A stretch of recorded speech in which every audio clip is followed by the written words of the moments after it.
Hello, my name is George Puchinsky. I'm one of the instructors here at Bonita Bay Club.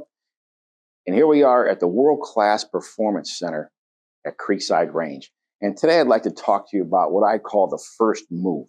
And what that means for me as a golf coach is the first couple feet of the golf swing dictate the rest of the golf swing. It's a chain reaction. So if you make a good first move away from the golf ball, all right, for the first couple feet, you have the best chance at a good golf swing and delivering this club head and this club face to the ball in an efficient, consistent manner. So this swing aid here represents the playing angle. So when you lean over with a club in your hand, right, you establish into forward bend, you establish a shaft plane, and that's what that swing aid represents.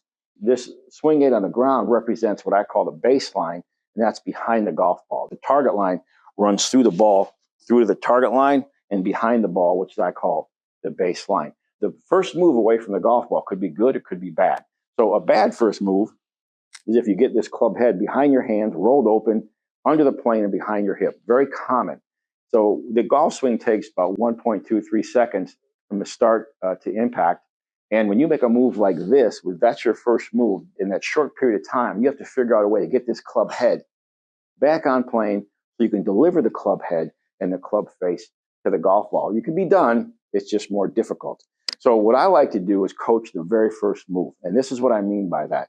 I want you to turn your chest and get the butt of the club pointing at this baseline. So I'm going to address the ball, I'm going to turn my chest and point the butt of the club at that baseline. Now I've started a very dynamic move in the backswing. I have the club head in the swing arc. I have the shaft parallel to the plane angle, and the butt of the club is pointing at the baseline. So now I have the best chance of delivering this club head that's in the swing arc now, on plane, to the golf ball. And the only thing this golf ball cares about is two things: club head path and club face. And when you're on plane, you have the best chance of delivering the club head and the club face to the golf ball consistently for a consistent ball flight. And once again, the first move, we're going to point the butt of the club at the baseline and make sure that this chest turns. If you don't turn your chest, this club could go steep, it could go inside. You have to blend in this chest turn with pointing the butt of this club at that baseline, like that. And when you do that, look what you get. You get the straightest left arm you can get.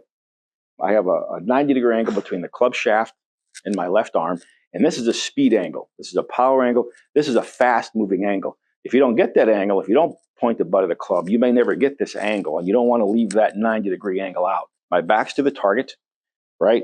And the club is in the swing arc. And it's very important and critical that you turn that chest with that, and that creates a very big swing arc.